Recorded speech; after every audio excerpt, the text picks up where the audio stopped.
شیطان الرجیم بسم اللہ الرحمن الرحیم اللہم صلی علی محمد و علی محمد برحمتک شیخ ابو المالی شہنشاہ اٹھو والی جاجی خادم نو باہم پھڑ کے دسو حقیقی راجی سید میران شاہ بھیک پیاریا ادھر بھیک نگاہ جی میرا دل اندھیرا نفس دا تو دیوا جگا عرفان دا مشکل میری آسان کر صاحب مشکل کشا۔ بات کرتے ہیں حضرت خواجہ میران بھیک رحمت اللہ تعالی۔ آپ سید محمد یوسف ترمذی کے بیٹے ہیں۔ آپ کا شجرہ نسب کچھ اس طرح سے ہے: یوسف بن قطب شاہ بن عبد الواحد بن سید احمد بن سید امیر سعید بن سید نظام الدین سید عزیز بن سید تاج الدین بن سید غر الدین بن نوبہار سید عثمان بن سید سلیمان کا فارشکن بن سید شاہ زید سالار لشکر بن سید امیر احمد زاہد بن سید امیر حمزہ بن سید ابا بکر علی بن سید عمر علی بن سید محمد تختہ بن سید علی شاہ رہبر کاکی بن سید حسین ثانی المقلب و حمیس بن سید محمد مدنی لقب حمیس بن سید حسن شاہ ناصر تاجدار ترمذی بن سید موسیٰ حمیس بن سید علی حسن حمیس بن سید حسین علی اصغر بن سید امام زین العابدین بن سید ثقلین امام حسین علیہ السلام۔ اس طرح آپ کا شجرہ مبارک تھا۔ حضرت میران بھیک رحمۃ اللہ تعالیٰ کی ایک نوندن میں مریض رہتا تھا، اس نے دعوت فرمائی، اتفاق سے اسی دن اس کا 10 سالہ بچہ فوت ہو گیا، لیکن اس نے اس بچے کو دوسرے کمرے میں دروازہ بند کر کے اس کی میت کو رکھ دیا اور خود آپ کی دعوت کے لیے دونوں میاں بیوی اور آپ کے ساتھ جو مہمان آئے تھے ان کے لیے وہ خدمت کے لیے سارے وقت کھڑے تھے۔ میران بھیک فرماتے ہیں وہ بچہ کہاں پر ہے، میں اسے ملنا چاہتا ہوں۔ تو اس نے کہا کہ حضور میرا بچہ گاؤں میں کھیلنے گیا ہوا ہے۔ تو آپ نے فرمایا جو کچھ بھی ہے اسے لے کر آؤ ادھر۔ تو وہ کہنے لگا کہ بڑا ناممکن ہے کیونکہ بچہ پتہ نہیں کس کے ساتھ کھیلنے گیا ہوا ہے، میں اسے کہاں سے لے کر آؤں۔ تو میران بھیک فرماتے ہیں کہ میں اس کے بغیر کھانا نہیں کھاؤں گا۔ میزبان نے ساری صورتحال بیان کر دی اور زار و قطار رونے لگا۔ آپ نے فرمایا تمہارا بیٹا مرا نہیں سویا ہوا ہے، اسے اٹھا کر لاؤ۔ وہ اندر گیا تو بیٹے کو اٹھایا اور اٹھ کر باہر آ گیا اور حضرت سید میران بھیک کے قدموں میں آ گرا۔ حاضرین میں سے ایک نعرہ بلند ہو گیا۔ اس واقعہ کو دیکھ کر لوگوں کی ہزاروں ٹولیاں آپ کی مریدوں میں داخل ہو گئیں۔ ایک ہندو جس کا نام بریر تھا، حضرت شاہ بھیک میران رحمت اللہ تعالیٰ کی سواری آ رہی تھی، اس نے آپ کو دیکھا، سپاہیوں سے بھاگ کر آپ کے پاؤں میں جا گرا۔ تو وہ رو رو کر کہنے لگا مجھے زندگی کی امید ختم ہو چکی ہے، کوتوال نے میرے قتل کے لیے تلوار پکڑے لہرا رہا ہے اور لوگ میرے قتل کا تماشا دیکھنے کے لیے جمع ہیں۔ اس مشکل وقت میں آپ میری مدد کریں تو میں کلمہ توحید پڑھ کر مسلمان ہو جاؤں گا۔ آپ نے فرمایا فکر نہ کر، تمہیں کچھ نہیں ہوگا۔ آپ یہ کہہ کر اپنی سواری کو آگے لے گئے۔ سپاہیوں نے بیر بر کو قتل گاہ پہنچا دیا۔ ابھی اس کو قتل نہ کیا گیا تھا تو کوتوال کو نیا حکم پہنچا کہ بی بی پور کے ذمہ دار کو ہمارے دربار میں حاضر کیا جائے۔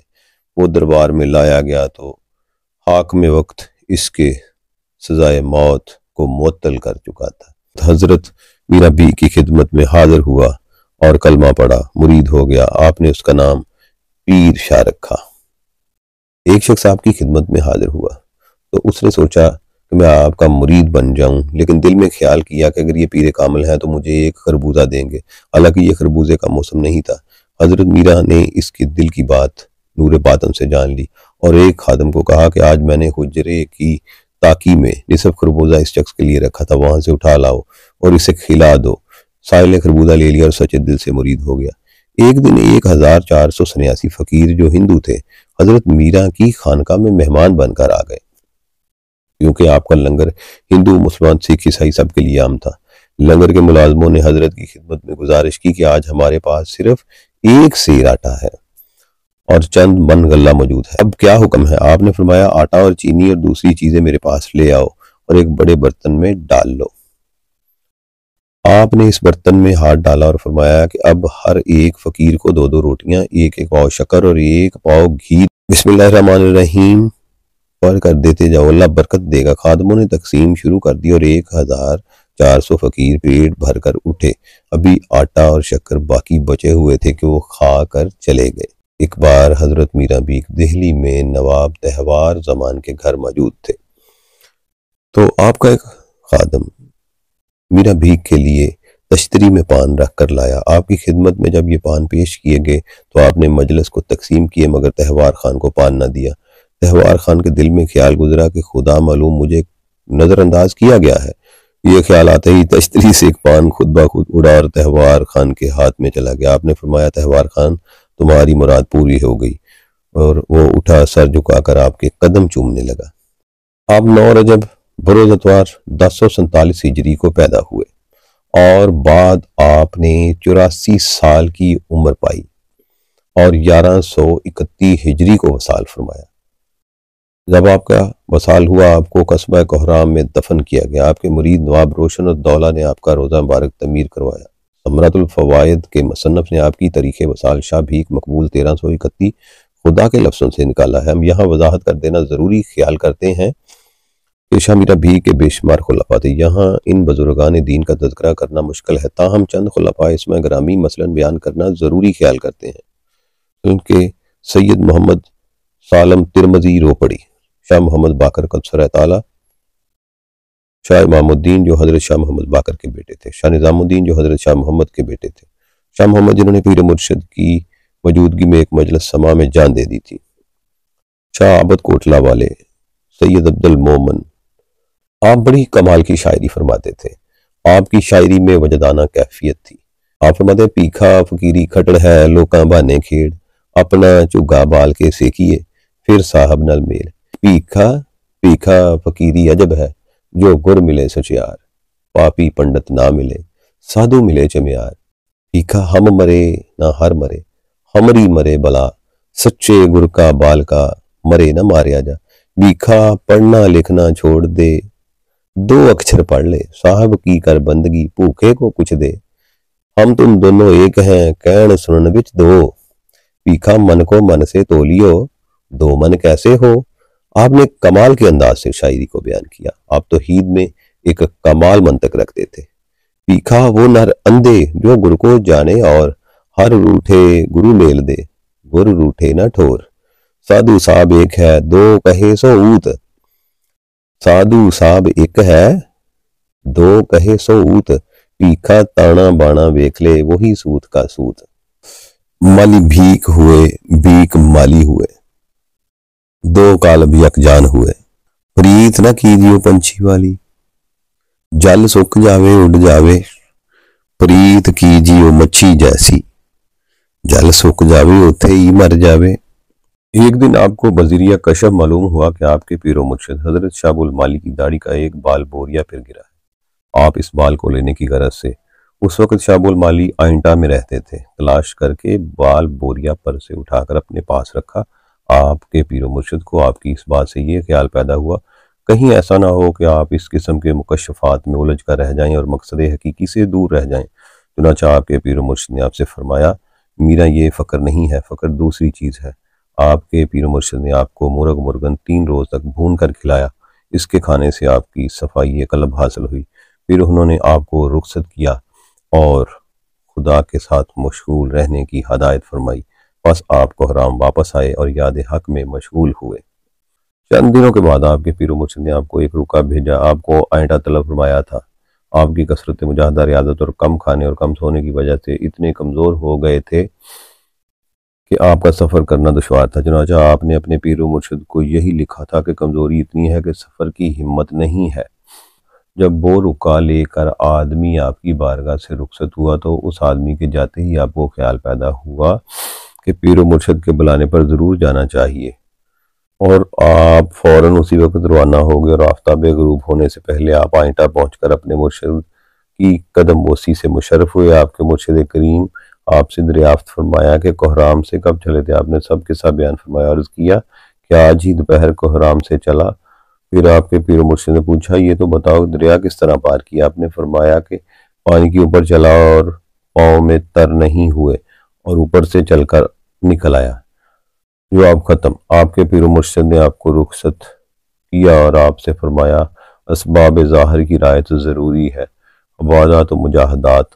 آئنٹا سے کوہرام واپس ہوتے ہوئے کشتی سے دریا پار کیا۔ کوہرام پہنچ کر عبادت اور ریاضات و مجاہدہ میں مشغول ہوئے۔ رات کو کنویں پر ایک تختہ بچھا کر اس پر بیٹھ کر عبادت کرتے اور اپنے نفس کو آگاہ کرتے کہ اگر سویا تو کنویں میں گرے گا، اور پوشاک کا یہ عالم تھا کہ پرانے کپڑے گلیوں میں سے اٹھا کر پانی سے دھو کر اس کو پہنتے تھے۔ خرقہ خلافت، آپ کے پیر و مرشد نے رخصت کرتے وقت آپ کو ہدایت فرمائی تھی کہ آئندہ نہ آئیں، جب مناسب ہوگا وہ خود ہی کوہرام آئیں گے۔ کچھ عرصے کے بعد آپ کے پیر و مرشد روشن ضمیر کوہرام میں رونق افروز ہوئے اور آپ کو پیراہن کا قلہ، جامہ اور چادر عنایت فرمائی۔ آپ نے بصد عاجزی عرض کیا، بندہ کو اس لباس کے پہننے کی لیاقت نہیں ہے۔ آپ کے پیر و مرشد نے فرمایا کہ بحکم پیر و مرشد آپ نے وہ لباس پہننا ہے۔ آپ کے پیر و مرشد نے آپ کو خلافت سے سرفراز فرمایا ہے۔ شاہی دربار سے تعلقات، محمد شاہ کے عہد میں 1 سال بارش نہ ہونے کی وجہ سے مخلوق بہت پریشان تھی۔ بادشاہ کو آپ کا نام بتایا گیا کہ اگر آپ دعا کریں تو یقیناً بارش ہوگی۔ محمد شاہ نے سرہند کے حاکم کے نام ایک فرمان جاری کیا جس میں اس نے آپ کو دہلی لانے کی تاکید کی۔ ایک عریضہ آپ کی خدمت میں بھیجا، آپ نے معذرت چاہی۔ جس وقت آپ کو خط ملا وہاں خوب بارش ہوئی۔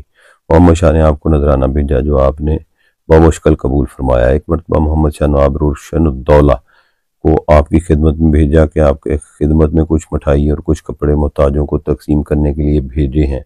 آپ سے اس امر کی دعا چاہی کہ اس کی اولاد میں ہمیشہ سلطنت رہے۔ آپ نے مراقبہ فرمایا کہ محمد شاہ کی حضرت نظام الدین اولیاء رحمۃ اللہ علیہ کی سفارش سے سلطنت ملی ہے، اور حضرت نظام الدین اولیاء نے 2 پشت سفارش کی تھی، اس میں کسی کی مجال کی دخل نہیں ہے۔ آپ 5 رمضان المبارک 1131 کو واصل بحق ہوئے۔ مزار پر انوار کوہرام میں ٹھسکا میرا جی حاجت روائے خلق ہے۔ خلفاء آپ کے 42 تھے اور سید محمد سالم ترمذی روپڑی آپ کے جانشین مقرر تھے۔ ایک دفعہ کا واقعہ بیان فرماتے ہیں کہ آپ نے ایک طوطا پالا ہوا تھا۔ جہاں آپ ٹھسکا میرا جی ہندوستان میں رہتے تھے تو اس کو انہوں نے رات ہوتا تھا قرآن پاک حفظ کروا دیا۔ تو ایک دن آپ کہیں حاجت سے باہر گئے تو طوطے کو بلی پڑ گئی، تو پنجرے میں اس نے خود کو اپنا آپ زخمی کر لیا۔ تو آپ نے وہ حالت دیکھ کر تو لاہور بھاگ آئے، تو آتے ہی شیخ کے قدموں میں گر کر کانپنے لگے۔ تو شیخ خوب المالی شہنشاہ فرماتے ہیں بھیکا کیا ہوا؟ تو فرمایا شہنشاہ وہ طوطا پنجرے میں تھا تو اس کی جان نکالنے والا آیا تو اس کا یہ حال ہوا، میں تو آزاد ہوں، اگر اس نے مجھے پکڑ لیا تو کیا ہوگا؟ تو آپ قلندر شہنشاہ تھے۔ وجد میں آ کر فرماتے ہیں بھیکا آنکھیں بند کر کہ آپ جس دنیاوی حالت میں لاہور میں بیٹھ کر حقہ پی رہے تھے اسی حالت میں جنت میں بیٹھے حقہ پی رہے تھے، اور ساتھ میرا بھیکتے۔ فرمایا صرف بھیکا آنکھ بند کرنی ہے، ادھر سے ادھر چلے جانا ہے۔ تو پھر یہ اسرائیل کدھر سے آ گیا؟ نہ خودی رہی نہ خدا رہا، نہ ملا رہا نہ جدا رہا، اب بھیکا تو ہی بتا کہ صفدر کون ہے؟